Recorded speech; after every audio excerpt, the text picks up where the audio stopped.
un poquito inquieto Sí, cuando sí, ya se ve, ya te empezó a subir la temperatura. No, bueno, lo que pasa es que hay que soportar cada nivel de mentira con algunos... Pero viste que el presidente habló de inflación multicausal en el discurso. Es una pena eso porque... Es una expresión que viene diciendo Guzmán. Los Todo, empresarios se levantaron a aplaudir a oficialismo. Guzmán cuando dijo esto, que es multicausal. Bueno, entonces esos empresarios son parte del problema. A ver. A ver, yo te lo hago con un ejemplo, digamos, bien Bueno, fácil. son empresarios que se benefician cuando cierran las importaciones, ¿no? Por ejemplo. No todos. Quizás algunos sean empresarios y otros hasta empresucios, ¿no? Pero, a ver, vamos, te lo voy a explicar con un caso muy simple para que se vea que la inflación no es multicausal. Suponete que estamos en una economía que hace transacciones en moneda de oro. Y yo, digamos, encuentro a un físico y encuentro a un químico que logran convertir el plástico en oro. Entonces empezamos a comprar mucho plástico. ¿Qué va a pasar con el plástico? ¿Va a subir el precio del plástico? Claro. ¿Y eso qué hacemos? Lo transformamos, lo falsificamos y lo convertimos en oro. Mientras que la falsificación queda dentro de mi casa, no pasa nada. Ahora, ¿qué pasa cuando yo tiro ese oro falsificado a la calle? El precio del oro, ¿qué va a pasar? Va a bajar. Quiere decir que todos los precios expresados en unidades de oro suben. Eso se llama inflación. Es decir, ¿quién es el que puede hacer este ejercicio recurrentemente? El Banco Central emitiendo dinero. Entonces, cuando el Banco Central incrementa la oferta de dinero por encima de la demanda de dinero, el poder adquisitivo del dinero cae y todos los precios expresados en unidades monetarias suben. Ese es, por un lado, ese es el argumento monetario. Eso tiene evidencia empírica. Mira, hay un libro que se llama 4.000 años de controles de precios y salarios. ¿Cómo no combatir la inflación? ¿No hubo ninguno que haya resultado? Ninguno. Se ve que nadie lo leyó en el gobierno, Ninguno, ¿no? ninguno. Y si vos querés un caso donde no aplicó, es Argentina. Argentina desde la segunda mitad del siglo XX en adelante siempre tuvo controles de precios, salvo, ¿sabes en qué periodo? En la convertibilidad. Justo cuando no había controles de precios no hubo inflación. Es más, abonan la idea esta de la inflación del costo, ¿sí? Eso también es una estupidez, y lo voy a explicar porque, digo, esto ya, digo, hay una frase de Mises que dice, si ellos siguen repitiendo las mismas mentiras, nosotros vamos a seguir repitiendo las mismas verdades. O sea, por eso tengo que repetir los ejemplos, a ver si, por ejemplo, entiende esta gente. A ver, suponete lo siguiente, yo llego a una comunidad y descubro que no hay vino. Entonces digo, bueno, entonces me consigo la uva, la botella, la etiqueta, el corcho, ¿sí? ¿Por qué? Y además, como voy a tener monopolio, porque estoy yo solo, le cargo un bruto margen. Entonces ahora llego con la botella, cual Dulcamara en el elixir de amor, y ofrezco la botella. Es una sociedad abstemio. ¿Me querés decir qué hago con la botella? Sí. Acaba de subir el precio de la vaselina. Vamos, no es una cuestión de costos. Estamos de acuerdo que es cierto que la inflación tiene que ver con la emisión monetaria, pero también es cierto que en contextos inflacionarios hay muchos empresarios que se suben a la especulación y aumentan los precios por las dudas. Bueno, pero a ver... Eso es cierto también. A ver, te hago una pregunta. Los mismos empresarios que tenías en la década del 90 que tenían esa misma conducta... No aumentaban, pero hoy, por eso, digamos... pero en un contexto inflacionario, yo conozco, por ejemplo, empresarios que remarcan los precios todos los viernes. ¿Haya habido inflación o no? ¿Cuál es el problema? De última, si se equivoca, el mercado lo castiga con la no compra. Mira qué fácil que es. Mira qué fácil que es. Y si por alguna cuestión, suponete lo siguiente, vamos a desterrar otro de las mentiras que dicen este conjunto de farsantes, que además el gobierno tiene una concentración importante de esta gente. A ver, vamos en este sentido. Cuando te dicen que la devaluación genera inflación, eso es falso. Eso es falso. Eso lo dice Todesca, por ejemplo. Bueno, Todesca es parte del problema, no parte de la solución. Digamos, es una gran usina generadora de ideas pésimas que hunden a la economía, es parte de las ideas que hundieron este país. Cuando vos, suponete que cambian los precios internacionales y entonces el bien X ahora es más caro. Ahora, suponete que yo tengo unos consumidores cabrones. La nafta, por ejemplo. Que quieren seguir consumiendo lo mismo. Por lo tanto, vas a tener que pagar más por eso. Sí. Si vos te estás pagando más por ese bien X, por el bien Y, ¿cuánto vas a poder pagar? Inexorablemente vas a poder pagar menos. Por lo tanto, va a bajar el precio de Y. La única forma que eso no pasa es cuando existe algo que se llama convalidación monetaria. Y es que vos emitas dinero, entonces no baja el precio de Y y entonces sí solo sube el precio de X. Pero para que eso pase, tenés que emitir dinero. Entonces, esta gente adhiere a los postulados de la teoría no monetaria de la inflación y ni siquiera se dan cuenta que los modelos de inflación estructural tienen en el fondo un modelo de dinero pasivo que significa la convalidación monetaria. Si vos no tenés convalidación monetaria, no vas a tener inflación. Quiere decir, Javier, que el gobierno con esta estrategia de anclar el tipo de cambio de acá a las elecciones no va a poder aplacar un poco la inflación, como están diciendo, que de a poquito va a ir cayendo. A ver, los controles de precios no funcionan. Es decir, y por más que, digamos, o sea... el ancla del tipo de cambio, por ejemplo, que no suba el dólar. Y por más que Alberto Fernández... Mira, Alberto, así, ya te hablo en confianza. Te sugiero que leas la experiencia de Diocleciano. ¿Sabes lo que hizo Diocleciano?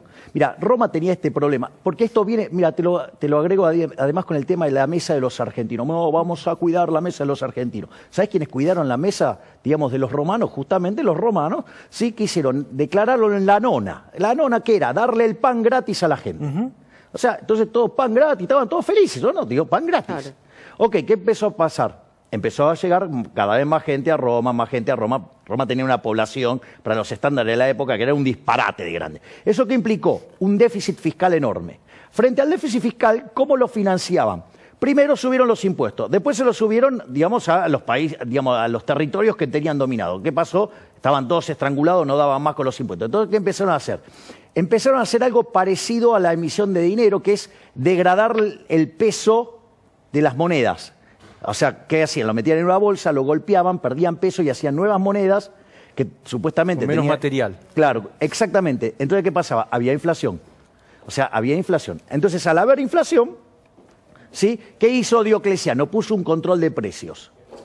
Y tenía un general, cual Paula Español, que a aquel que no lo cumplía le cortaba la cabeza. ¿Y qué pasaba? Cada vez había más escasez. ¿Eso sabes en qué derivó? En la caída del Imperio Romano. Es así, digamos, o sea, entonces... Pero el Imperio argentino no va a caer.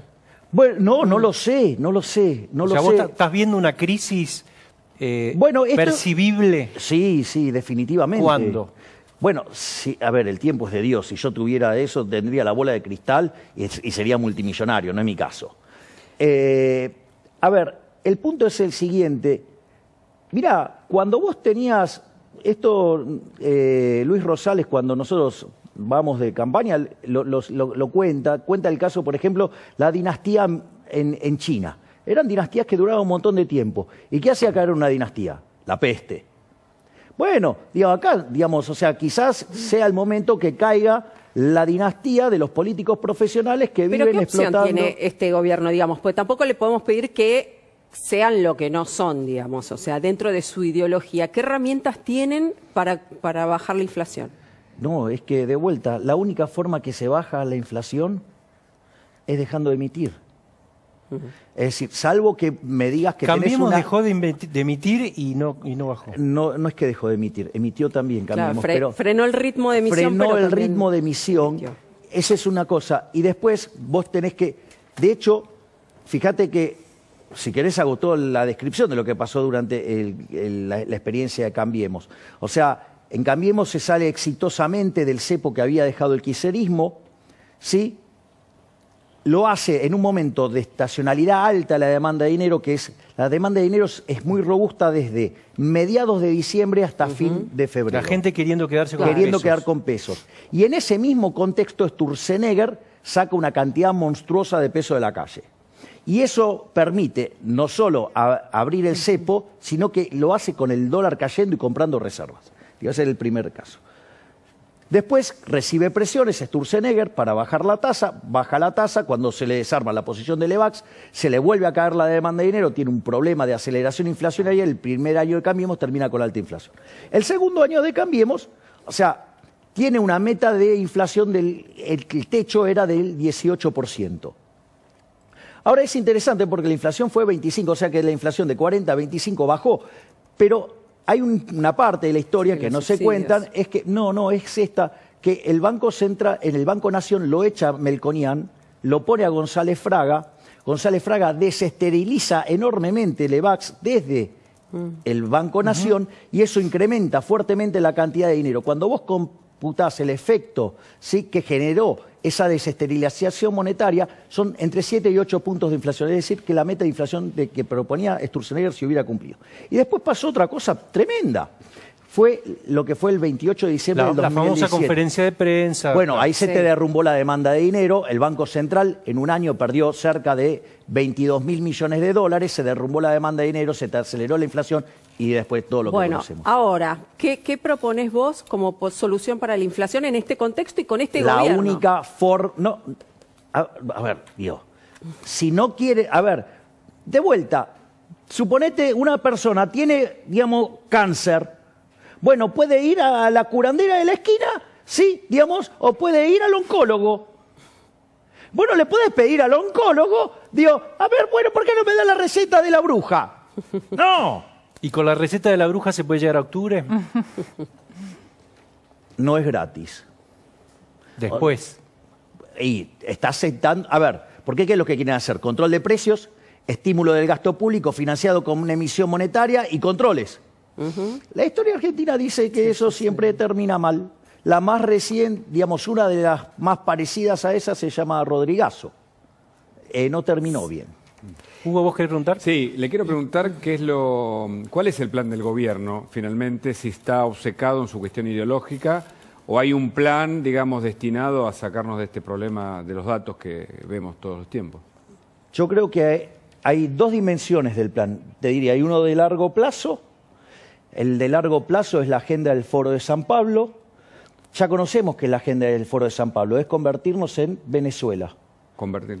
Sí, digamos, o sea, esto es ideológico, esto ya, digamos, excede, el socialismo es yo creí inicialmente que era una enfermedad, digamos, en la cabeza, ¿sí? Con un problema, digamos, de personas que viven de espalda a los datos, o sea, pero después me di cuenta que no, es peor todavía, es una enfermedad del alma. ¿El socialismo es una enfermedad del alma? Claro, es una enfermedad extraordinario. Claro, porque es un problema de... Socialismo del siglo XXI, decís vos. Cualquier versión del socialismo, porque el socialismo está basado en la envidia, en el odio, en el resentimiento, en el trato desigual frente a la ley, en el robo y en el asesinato. ¿En la solidaridad no? La solidaridad es maravillosa, siempre y cuando sea voluntaria. Claro. Si vos le querés, no sé, donar plata a Ezequiel, porque es un buen chico. Encantado. Sí. Estábamos pensando. Y a mí no, mira. Eso está perfecto. Ahora, el problema es... Ahora yo... Gracias, Mariana. Ahora yo quiero hacer solidaridad con Mariana porque tiene un stock de capital humano formidable. ¿No? Sí. Guada también. Nadie lo duda. ¿Ok? Claro, obviamente. Digamos, dije casi una obviedad. Entonces yo ahora quiero ser generoso. Entonces yo saco una 9 milímetros, la pongo en la cabeza de Pancho y le digo... O en el escritorio. Pancho, no, directamente las cosas se hacen así. Estamos haciendo una vaquita para... Quiero ser muy generoso con Mariana, entonces dame tu plata. Así es, cualquiera es generoso, eso no es generosidad. Eso se llama justicia social, que es un robo y es un trato desigual frente a la ley. Porque yo la estoy premiando a ella, ¿sí? Y te estoy castigando a vos. Entonces, eso es profundamente injusto, porque si hay algo un logro del liberalismo, ¿cuál fue? La igualdad ante la ley. Entonces, los estoy tratando de modo desigual, además te estoy robando a vos y estoy haciendo caridad con el bolsillo ajeno. Milei, con ese gasto, dale.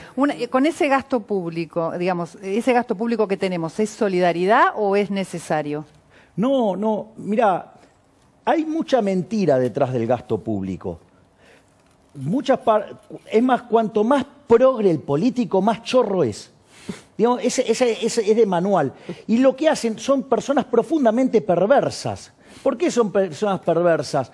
Porque en realidad esconden sus privilegios de casta detrás de los vulnerables. Por ejemplo, yo hago una pregunta. ¿Alguien entre todos nosotros, independientemente de que yo pueda odiar al Estado, esto es más allá de esto, ¿alguien está de acuerdo con que los recursos públicos, digamos, se roben?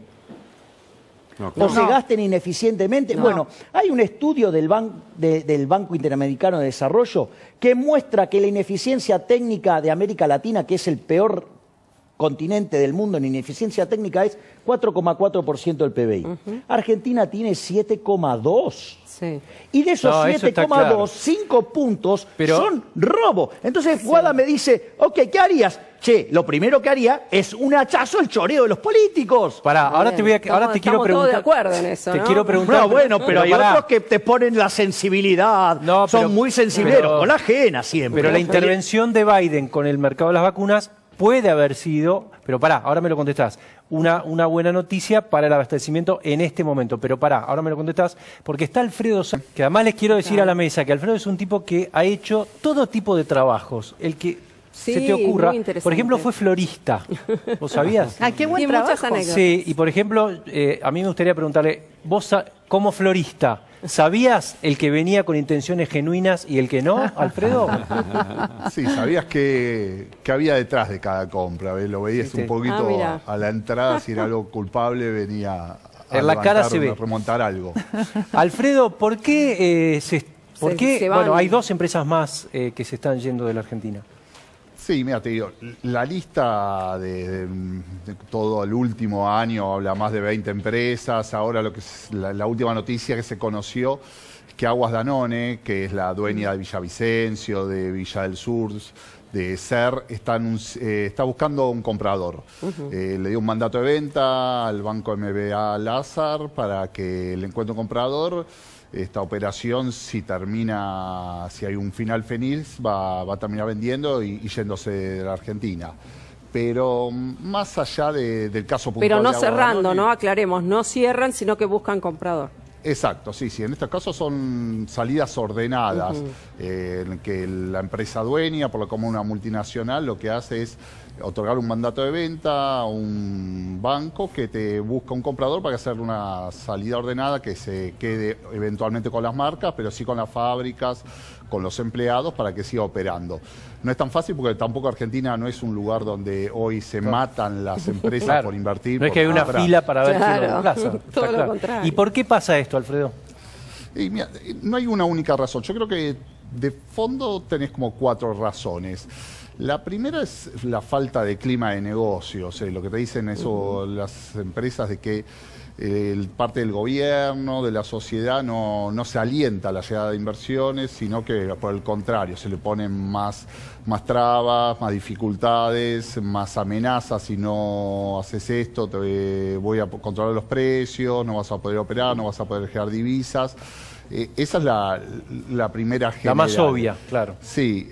La segunda, que es para mí más importante, que no es negocio la Argentina, pero no de ahora, no del gobierno ya viene de Macri y ya viene también del segundo gobierno de Cristina.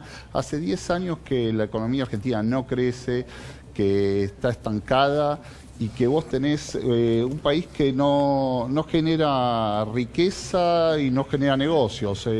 No es negocio para los argentinos y muchos que se están yendo, y tampoco es negocio para las empresas. Asiente con la mirada, Milei, hace así, no sé qué. Pero es que Alfredo tiene, como de costumbre, Alfredo tiene razón. Digamos, las veces que me ha tocado interactuar con él es muy certero.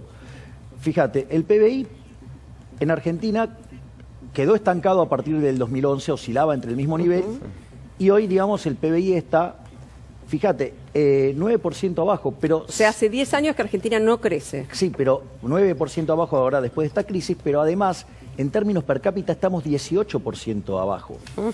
Hoy Argentina tiene además un PBI per cápita en dólares al paralelo, que es al dólar que hay, de $5.000. Digo, la situación de Argentina es catastrófica. O el primer punto, para que la gente tenga una idea, el promedio es 12.000, con lo cual la Argentina, digamos, hoy Argentina en el ranking de PBI mundial ya está 120. O sea, pensá que en Argentina entramos al siglo XX estando primero. Listo. Pero es muy importante el primer punto que levanta Alfredo, cuando dice el tema de los controles de precios. Los controles de precios en realidad es un avance sobre sobre el derecho de propiedad. Porque en realidad un precio, suponete lo siguiente, yo te vendo mis anteojos, vos me das una cantidad de dinero, eso te marca un registro histórico, se llama precio, eso genera que los agentes se coordinen como compradores, vendedores, y si hay más demanda que oferta, el precio sube o viceversa. Ahora, todo ese proceso de coordinación, ajuste, información, todo lo que vos quieras, es porque cuando yo te di esto es mío y lo que vos me diste es tuyo. Es decir, el dinero era tuyo y los anteojos eran míos. Entonces, ¿qué es lo que pasa? Cuando vos empezás a tocar los precios, estás tocando el derecho de propiedad. Y al tocar el derecho de propiedad, la señal de precio se distorsiona y la economía funciona peor. ¿Eso, Alfredo, te lo dicen explícitamente cuando te hablan de los precios, como dice Javier? ¿O? Sí, y mira, te lo decía Javier, yo creo que está más amplio. Hay, entre las razones te nombro una tercera, que es las trabas para operar. Ajá. Pero trabas desde algo operativo, digamos, que no puedes importar, y todos los problemas que tienen las empresas para cancelar la deuda en dólares, o operativamente para importar un insumo, para fabricar acá. Pero también ahora se conoció, hace una semana, la Secretaría de Comercio, que te obliga a enviar todos los meses un análisis de tus costos para ver si por qué no estás produciendo, si para evitar el si desabastecimiento, en teoría. Eso te digo, claro, para lo que sea bien, el desabastecimiento es la excusa. Eso, hablé con una empresa grande que le envió los datos de enero, le envió 18.000 páginas. Tenés que tener alguien que juntando ese material, que lo coordine. Un empleado que se dedique a eso. No lo envías, exacto, ni siquiera. Es un gasto inútil y al final del día es como una traba más para operar, porque vos... Y ahí esa empresa te dijo Alfredo te dijo esa empresa que tenía un empleado o más solamente abocado. Más. Tiene un empleado coordinador porque imagínate, esto implica varias áreas, finanzas, impuestos, costos, proveedores, Qué manera de crear fuentes de trabajo, ¿no? No, bueno, está bien, pero digamos, para destruir, porque cuando vos mirás los problemas de la imposibilidad del socialismo, uno de los problemas es la capacidad fáctica de procesar toda esa información. Exacto. Pero suponete que la tecnología te lo resolviera, porque además no solo tenés que resolver la de los costos, para, digamos, si quisieran parar la inflación, tendrían que resolver la información de cada uno de nuestros cerebros sobre el pasado, el presente y el futuro de nuestras preferencias. Un disparate, pero... Y lo peor de todo es que mucha de esa información que se usa en todo esto tiene que ver con el know-how. Puede venir Michael Jordan, nos enseña a cómo se hace la volcada, y no nos va a salir. A mí me va a llevar un tiempo. Bueno, a mí muchísimo más seguramente. Pero no solo eso, el tema es que el mercado es un proceso de descubrimiento. Entonces, cuando le llega la información al ente centralizado, ya es vieja y no sirve nada, y cualquier decisión que tomes con eso está mal. Es decir, por eso siempre funciona mal. ¿Moyano te hablan de los gremios, Alfredo? Sí, mira, tío, la situación de los gremios siempre estuvo fuerte en la Argentina, pero hoy por hoy, digo, yo no creo que sea la mayor traba, están un poquito más acostumbrados. Incluso los gremios no los veo tan activos, creo que la crisis mismo fue tan grande que los terminó disciplinando. Y la otra causa que te nombra es la cuarta, es la pandemia, pero en el sentido más que hubo algo general, que la pandemia llevó el flight to quality, digamos, las empresas invertir en lo seguro. Priorizan otros mercados. ¿Cuántas empresas se fueron? Mira, grandes tenés 20 compañías que ya se retiraron, pero tenés una lista grande, no sé, te digo, por ejemplo, un caso que ahora se está reactivando, Nike, ya anunció que se va a ir de la región, va a seguir presidente a través de un representante. Esas salidas son más ordenadas también, porque implica que Argentina se va devaluando el interés de las compañías. En la región, ¿se quedan algo? estamos en el promedio de la región, porque en otros países también se fueron empresas, pero seguramente no se fueron tantas. Exacto, te digo, vos tenés, cuando te dicen, sí, la pandemia, la crisis generalizada, existe eso, pero en la Argentina se siente mucho más. Tenés compañías que, el caso emblemático es la TAM, la aerolínea. Cuando vos te dicen, Alfredo, te dicen 20 empresas, ¿es en el último año? En el último año, sí, 2020 y lo que va de 2021, digamos. Bueno, son excelente. empresas de primera línea. Alfredo, siempre recomiendo leer a Alfredo Sainz. Sí, aparte sabe de vinos también, ¿no? De todo sabe. Digo que la próxima le invitamos. Otro día hablamos de los trabajos. Fue sereno también, Alfredo. Mirá vos, eso le permite analizar mejor la economía, ¿viste? Te mando un abrazo, Alfredo, gracias. Gracias. No, gracias a ustedes, chicos. Se van las empresas de la Argentina. Bueno, pero fíjate, ahí Alfredo dijo varias cosas muy interesantes. Si a vos te van a estar tocando el derecho de propiedad, quiere decir que te van a hacer socios, vas a tener al Estado de socio en las ganancias y en las pérdidas, arreglate. Claro. Pero no importa al margen de esa cuestión, porque Pero entonces siempre vamos es malo a estar que esté el Estado atrayendo en el medio. capitales especulativos. No, no vamos a traer nada, porque a la postre estamos... Y claro, porque, a ver, un bono corto argentino rinde hoy 18% en dólares. Listo, olvídate, no tenés nada. Se acabó la historia. Pero al margen de esa situación, fíjate algo que dice Alfredo, y estaba bien, dice, bueno, el mundo cayó. Sí, es cierto, el mundo cayó.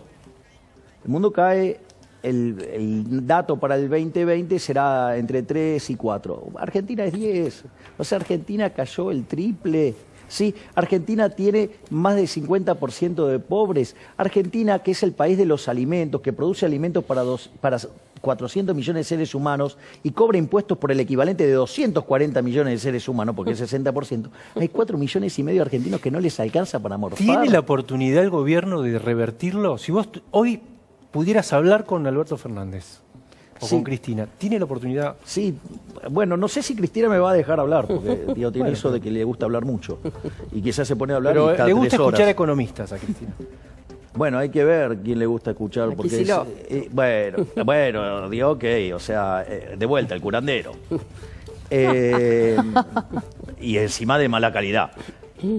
Sí, se puede salir, se puede salir. A ver, Argentina en 1860, cuando puso en marcha el proyecto de Alberdi, que es la Constitución del 53 con mejoras, de ser un país bárbaro en 35 años, se convirtió en el país más rico del mundo. Argentina crecía más de lo que le sería el equivalente de hoy de las tasas chinas. Bueno, pero había una Europa en guerra también. Había un contexto que ayudaba. Digamos, o sea, la guerra no le ayuda a nadie. Porque de hecho cuando vino la Primera Guerra Mundial a inicio del siglo XX, Argentina, digamos que era un país de los más abiertos del mundo, lo sufrió. Por lo tanto, o sea, no es que, digamos, al margen de la llegada de los radicales al poder. Pero esa parte de... Quiero analizar con vos un caso que me parece que es muy emblemático de estos días, que es el de Tito, un empresario. Tito Loazó, un emprendedor muy famoso en ¿cómo se dice? Emprendedorismo. Yo también me pongo a decir cada palabra. Como emprendedor es muy conocido en el mercado argentino y una de sus inversiones era un restaurante temático de cine en North Center, justamente, que es un lugar donde hay varios cines que obviamente vivieron la crisis cuando se cerraron los cines por la cuarentena. 20 empleados a los cuales él le siguió pagando, ahí vemos el lugar, le siguió pagando el sueldo, como dicta la ley, el DNU que se dictó en el principio de la cuarentena, a esos 20 empleados ayudados por el ATP. Ahora que vuelven los cines en Argentina, llamó a sus 20 empleados que les siguió pagando religiosamente el sueldo, y de esos 20, 14 que cobraban el sueldo todos los meses, le dijeron que ya estaban trabajando en otro lado, que no iban a volver a trabajar. Cobrando el sueldo. Cobrando el sueldo sin trabajar durante todo el año. O sea, que es una estafa, no solo a él como empresario, sino también al Estado, porque el Estado pagó la mitad de esos sueldos. Ahí lo tenés, mirá, dice Tito Loazó, después de 12 meses cerrados por la cuarentena, el gobierno decidió habilitar los cines, así que reabrimos El Capitán. 11 meses pagando salarios de 20 personas. Ahora los convoco a trabajar y 14 de las 20 estaban laburando en otro lado. Pero todo es poco lo que me siento, dice Tito, que va a estar esta tarde, ¿no?, con Eduardo Feynman. A las 6 de la tarde lo van a poder escuchar en vivo, pero quiero la mirada de un economista sobre este fenómeno tan particular que evidentemente no debe ser el único. Debe haber pasado a muchos, claro. Pero de vuelta, todo en lo que mete el Estado la mano lo pudre. Es decir, porque en el fondo esto ocurre ¿por qué? ¿Por qué ocurre? Porque se metió el Estado. Es decir, Tito tendría que haber cerrado, decís vos. Por ejemplo, sí, pero a Tito, por ejemplo, no lo obligaron a no despedir gente. Claro, doble indemnización. Doble indemnización. Entonces, ¿y qué hace el Estado? Mirá qué interesante. El Estado determinó unilateralmente dejar sin ingresos a un montón de argentinos. Sin embargo, la de ellos no la tocaron, ¿no? No. Digo, los privilegios de la política siempre. Ahora, eso te genera una distorsión. En condiciones normales, si Tito se queda sin, digamos, clientes, va a la quiebra y, digamos, esas personas van a tener que buscar trabajo en otro lugar. Y si el sistema laboral es flexible, lo encuentra rápido, si es rígido como el argentino, le va a costar mucho. Ahora, fíjate esto, ¿qué es lo que pasa? Como el Estado los obligaba a Tito a seguir sosteniendo el negocio y parte se lo financiaba, y los empleados estaban en la casa, que descubrieron que tenían una forma de generar mayores ingresos generando nuevos trabajos. Bueno, digo, por lo menos estuvieron creativos y fueron a buscar otros trabajos y no salieron de caño. Digo, Sí, pero esto, digo, ¿por qué es posible que pase? Porque en el medio está el Estado. Lo que hay que comprender es que cuando vos ves algo que en la economía no funciona, lo primero que tenés que ver es dónde está metido el Estado, porque ¿sabés lo que vas a descubrir? Que cada vez que hay un problema y se mete el Estado, el problema se vuelve ¿Pero más no grande. tendría que haber pagado el ATP entonces el Estado? No, el Estado no debería haber hecho la cuarentena cavernícola que hizo. Ese es el problema. Porque, aparte, ¿qué te dijo Alberto? No, vamos a cuidar la salud, la economía no importa. Ok, la economía la destrozó. Ya vimos que la caída fue el triple del resto del mundo. Ahora, esto es importante también, porque esto es un elemento por el cual yo considero que este gobierno de Alberto Fernández, el tirano, o el títere también, digamos, son las dos cosas a la vez, es un gobierno genocida, es un gobierno de asesinos. ¿Por qué? Porque, mira, suponete que hubiéramos hecho las cosas como un país mediocre. En el año pasado, por coronavirus, murieron 1.780.000 personas de coronavirus. Hay una población de 7.800 millones de seres humanos, eso es más o menos el 2 en 10.000. Cuando vos replicás eso en Argentina, o sea que si hubiéramos sido un país mediocre, ¿sabes cuántos muertos tendría que haber tenido Argentina? ¿Cuánto? 10.000. Tuvo 40.000 el año pasado. Esos 30.000 que tuvimos de más son absoluta responsabilidad del gobierno, que no utilizó lo que se llama el verdadero método científico, que es el testeo masivo para sacar la gente. Dame un segundo. Dale. Que tenemos un último momento. Tenemos un último momento. Está el presidente desde Bariloche hablando porque firmando un acuerdo para la reactivación de radares 3D en el INVAP. Lo escuchamos. Qué maravilla que podamos hacerlo, qué maravilla que podemos hacerlo los argentinos. Le comentaba a Arabella la maravilla que fue que nunca dejó de ser el INVAP una política de Estado, y pasaron los presidentes y pasaron los gobernadores, pero el INVAP siguió subsistiendo, claramente con diferentes velocidades. Nosotros, que siempre hemos creído en la capacidad científica y tecnológica de la Argentina, que siempre apostamos a la producción y al desarrollo argentino, que estamos convencidos que el mundo del futuro es el mundo del conocimiento, del desarrollo de la ciencia y del desarrollo de la tecnología, nosotros apostamos a que el INVAP sea inmenso, sea enorme, que sea capaz de desarrollar la ciencia y la tecnología que necesitamos. Porque bien dijo Agustín recién, no se trata de comprar un radar. Se trata después de lo que te cuesta sostenerlo, mantenerlo, porque el radar lo podés comprar, pero después mantenerlo en funcionamiento, hacerte dueño del software, hacerte dueño de toda la tecnología que necesita para mantenerlo vital, para mantenerlo actualizado, todo eso viene aparte.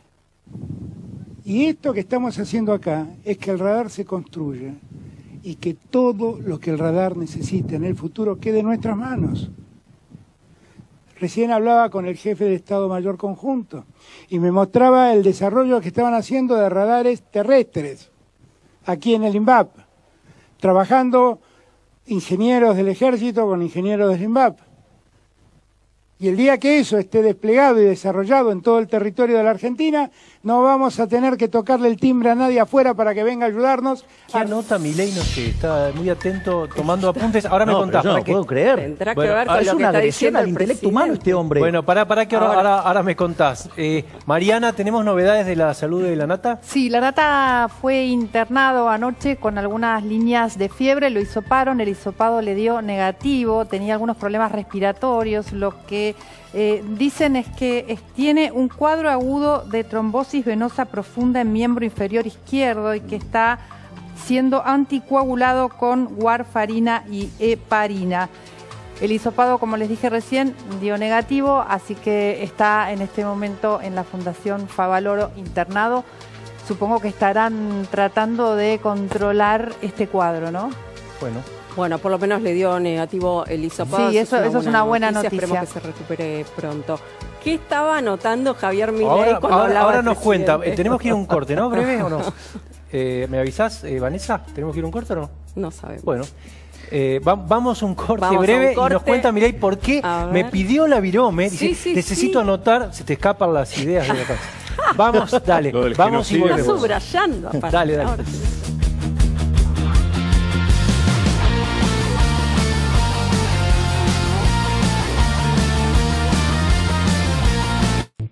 Volvió el Black Carrefour. Del martes al lunes aprovecha 80% de descuento en la segunda unidad en marcas de shampoo y cuidado oral. Con Mi Carrefour, 50% de descuento en la segunda unidad en marcas de postres lácteos y gaseosas. Además, 2x1 en cheques pesos Carrefour en más de 500 productos de marcas elegidas. Más en carrefour.com.ar.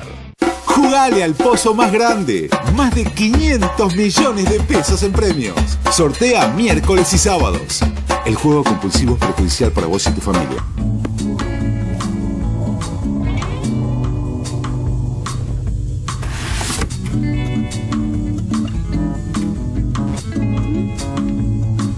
Ma, ¿qué significa sin fondos? Porque usé tu tarjeta para comprar vías del juego y me salió eso. Si tu noche se va a arruinar, que no sea por los mosquitos. Usa Fuji todos los días y manténlos alejados. Fuji, protege como vos. S.C. Johnson, una compañía familiar.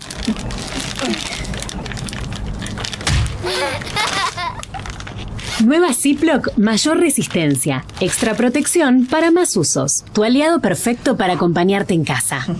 S.C. Johnson.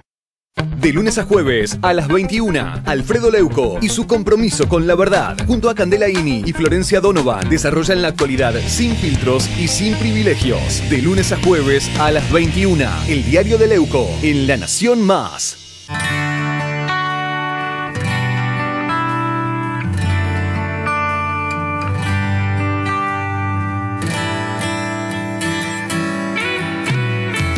Off Smooth and Dry te protege con su fórmula seca para que los mosquitos no arruinen tu paseo. Protección contra mosquitos que no deja tu piel grasosa, para que puedas enfocarte en lo que más importa. Off, disfruta cada momento. S.C. Johnson, una compañía familiar. Tu hijo es selectivo a la hora de comer, pero desde que le compraste esta lanchera, come todo lo que le pones dentro. Y ella también. Usa Raid Mata Cucarachas en aerosol que te protege por hasta 6 semanas. Raid, tan exigente como vos. S.C. Johnson. El paciente, cuando consume algo frío o algo caliente, siente ese pinchazo en el nervio que es la sensibilidad dental. No hay que ignorarla, porque es una condición que puede empeorar. Sensodyne, la marca número 1 recomendada por odontólogos para la sensibilidad dental. Desde que uso Corega recuperé la confianza. Solo necesito aplicar unas tiritas para fijar mi prótesis todo el día. Ahora puedo comer, hablar y sonreír con confianza. Corega, nunca dejes de sonreír. ¿Querés ganarte un año de Corega gratis? Participa en promocorega.com.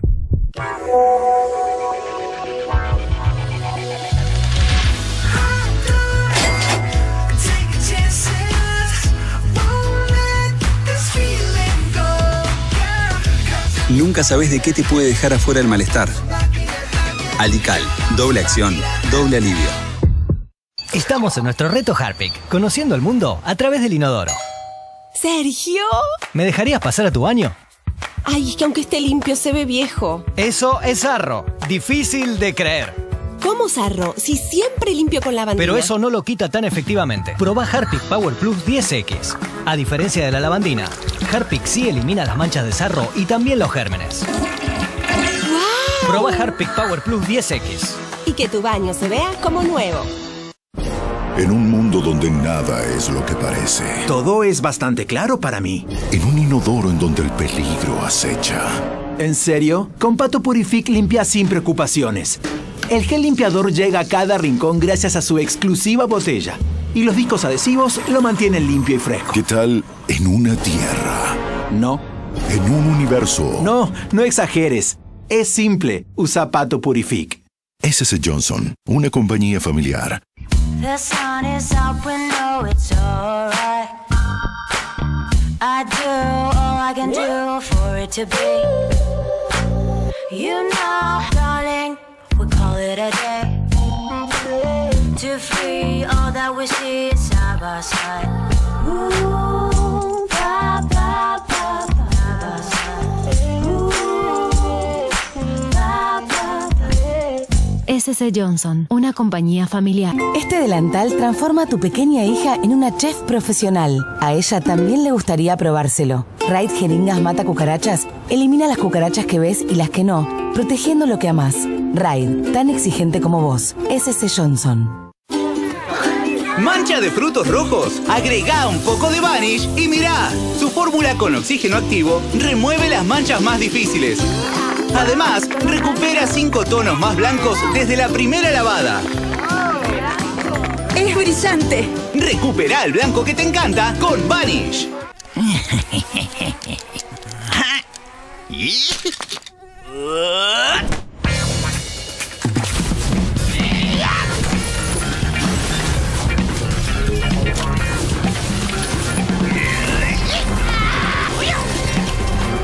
Cuando los mosquitos atacan, combatilos con lo que realmente funciona. Elegí Raid, la fórmula que mata 2 veces más rápido. Raid, tan exigente como vos. S.C. Johnson, una compañía familiar. El paciente cuando consume algo frío o algo caliente siente ese pinchazo en el nervio que es la sensibilidad dental. No hay que ignorarla porque es una condición que puede empeorar. Sensodine, la marca número 1 recomendada por odontólogos para la sensibilidad dental. Presentamos Pato Purific Discos Adhesivos, el mayor invento de la historia. De hecho, es bastante chico. Las canastas se llenan de gérmenes. Deshazte de ellas, porque esto va a cambiar tu vida. Bueno, son fáciles de usar, pero... Tan fáciles que ya nada volverá a ser igual. Mira, simplemente lo aplicás. Wow, tu vida es increíble. Es wow. Limpia y refresca con cada descarga. Wow, no volverás a mover un dedo. No exageres, es simple. Usa Pato Purific. S.C. Johnson, una compañía familiar. Volvió el Black Carrefour. Del martes al lunes aprovecha 18 cuotas sin interés en electrodomésticos de industria argentina, 3x2 en indumentaria. Además, 2x1 en cheques pesos Carrefour en escritura y papelería escolar. Y mucho más en carrefour.com.ar.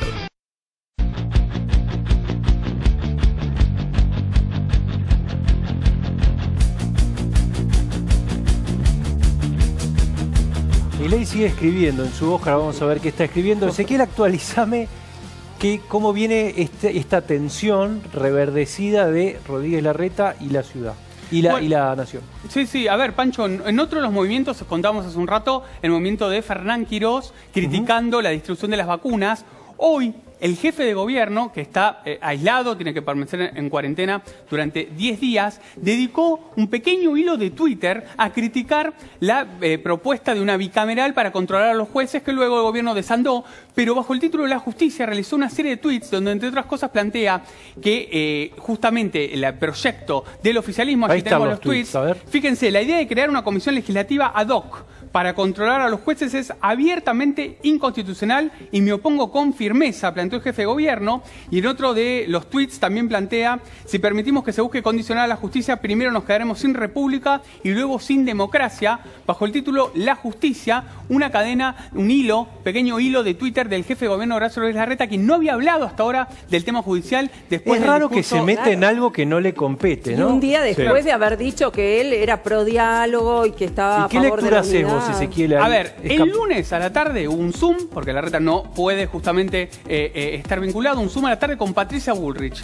Entre otras cosas estuvieron charlando, Patricia Bullrich le pide a Larreta que se endurezca, Larreta le dice que no es su estilo, pero que con algunos temas sí se va a meter, y a partir de eso hoy surge la conferencia de prensa de Quirós criticando al gobierno nacional y este hilo de Twitter de Larreta planteándose muy duro contra el gobierno nacional con respecto al tema judicial. Ustedes saben que con el tema judicial hay un tema, les diría, que subyace a este hilo de Twitter. Pfizer. La Corte tiene entre sus manos todavía una decisión sobre qué hacer con la coparticipación porteña y el recorte que tuvo que imponer este año la ciudad de 65.000 millones de pesos. Claro. Con lo cual, por supuesto, la crítica a la medida judicial también es una suerte de apoyo implícito a la Corte y a un sector de la justicia con que Larreta no se quiere pelear, y menos cuando está esta disputa de por medio. Ezequiel, vos le querías preguntar también a Javier. Bueno, Javier, el 27F se te vio muy contento dándole saludo efusivo a Patricia Bullrich.